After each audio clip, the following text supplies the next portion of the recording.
के वो तुझसे प्यार हो के रे रानी, पढ़त पढ़त स्कूल माँ। तुझसे प्यार हो के रे पहली बार हो के रे राजा, पढ़त पढ़त स्कूल माँ।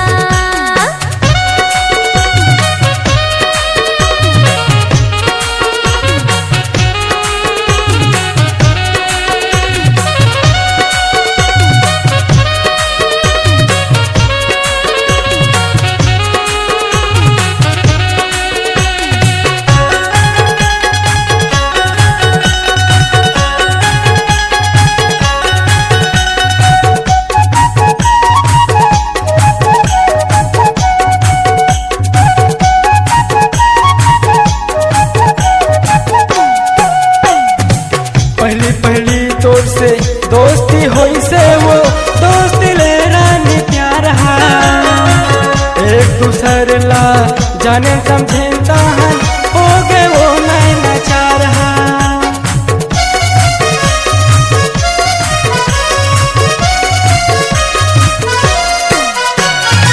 पहली पहली तोर से दोस्ती होई से वो दोस्ती ले रानी प्यार हा, एक दूसर ला जाने समझे ताहन हो गे वो नैना चार हा।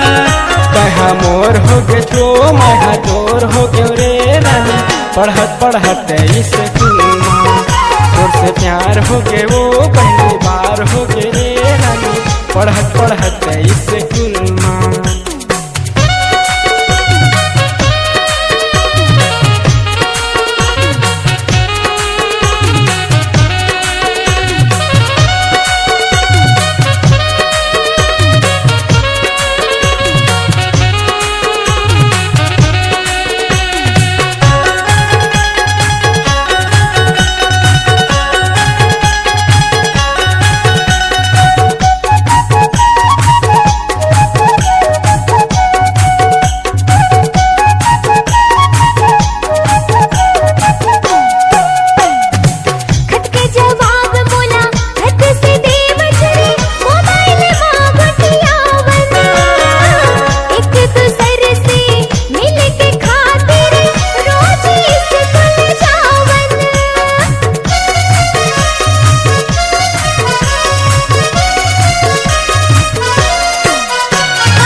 कक्षा में पढ़ल लिखन वो एक स्कूल में जावन, एक दूसर से माया के कोखला नजरे नजर गोचियावन।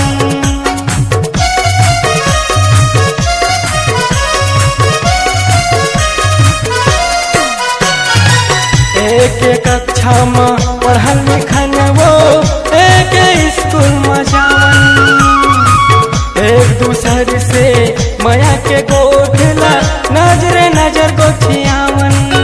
सुपर शाम हो जाए वो 10 से 4 बजे रे रानी, पढ़त पढ़त स्कूल माँ। तुझसे प्यार हो गे वो पहली बार हो गे रे रानी, पढ़त पढ़त स्कूल माँ। तुझसे प्यार हो गे वो पहली बार हो गे रे रानी, पढ़त पढ़त स्कूल माँ। तुझसे प्यार हो गे वो पहली बार हो गे रे रानी, पढ़त पढ़त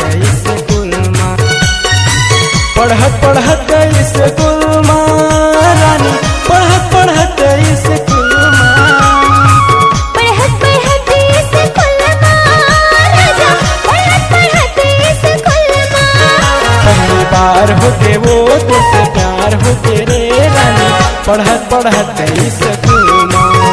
तुझसे प्यार होगी रे पहली बार होगी रे राजा पढ़त पढ़त स्कूल में। तुझसे प्यार होके वो पहली बार होके रे रानी पढ़त पढ़त स्कूल में। तुझसे प्यार होगी रे पहली बार होगी रे राजा पढ़त पढ़त स्कूल में। पढ़त पढ़त स्कूल में गोरी पढ़त पढ़त स्कूल में।